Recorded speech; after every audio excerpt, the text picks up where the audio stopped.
je vous annonce aujourd'hui que j'ai décidé d'être candidat à l'élection présidentielle du 25 octobre 2025.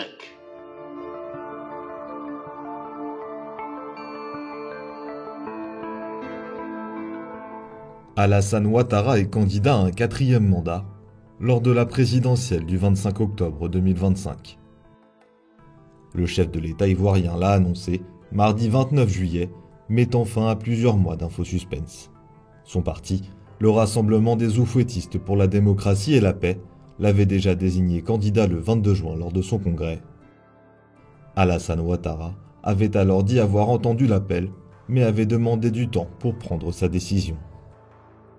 Il a tardé à annoncer sa candidature par pure stratégie politique, c'est-à-dire que plus il attend, moins les partis d'opposition ont entre guillemets une cible commune sur laquelle tirer. L'opposition pour l'instant en Côte d'Ivoire est fracturée en deux camps. D'un côté, on a Tidiane Thiam et Laurent Gbagbo qui sont ensemble dans un front commun. De l'autre, une coalition d'autres partis d'opposition avec Simone et Yves Gbagbo, Charles Blé Goudet ou encore Pascal Affi-N'Guessan.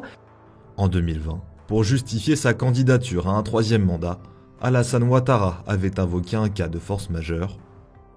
En effet, son dauphin, Amadou Gon Coulibaly, est décédé brutalement le 8 juillet 2020, soit 4 mois avant le scrutin.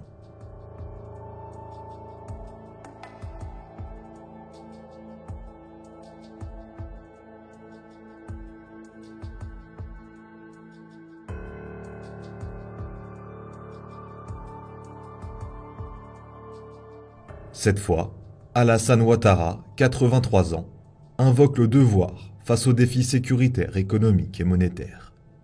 Durant toute ma carrière professionnelle et tout au long de mon action au service de l'État, j'ai fait du respect de la parole donnée un engagement. Toutefois, les années passées à la tête de notre pays m'ont fait comprendre que le devoir peut parfois transcender la parole donnée de bonne foi.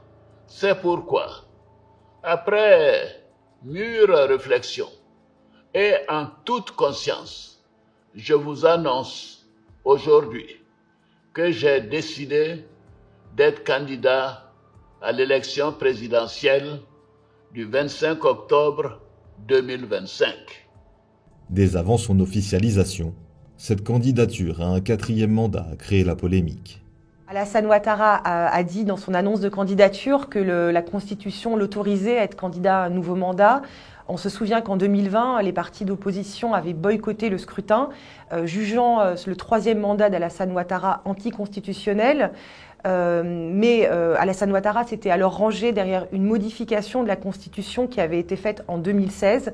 Une modification qui, d'après le chef de l'État ivoirien, remettait ainsi les compteurs à zéro et lui permettait de briguer un 3e mandat, puis aujourd'hui un 4e mandat. Les réactions au sein de l'opposition n'ont pas tardé. Ce 4e mandat, nous le réitérons, est un mandat anticonstitutionnel.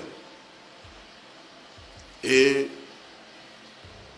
pour nous, il n'est pas question qu'un 4e mandat se fasse, parce que ce 4e mandat est en violation de la Constitution ivoirienne. C'est pourquoi nous voulons réitérer encore aujourd'hui, ici, de façon ferme et solennelle, notre opposition à ce 4e mandat. Laurent Gbagbo, Guillaume Soro et Charles Blé Goudet inéligibles pour des raisons judiciaires, Tidiane Thiam également hors course à cause d'un problème de nationalité.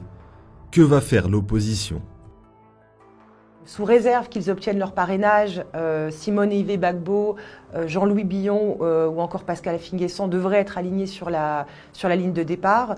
Contrairement à Tidiane Thiam ou à Laurent Gbagbo, qui sont tous les deux inéligibles, qui ont été radiés des listes électorales, qui demandent leur inscription sur ces listes, mais on voit mal comment, à 3 mois du scrutin, cela pourrait être rendu possible. Effectivement, reste à savoir dans quelle mesure ils arriveront à s'unir, dans quelle mesure ils arriveront à rassembler leurs voix.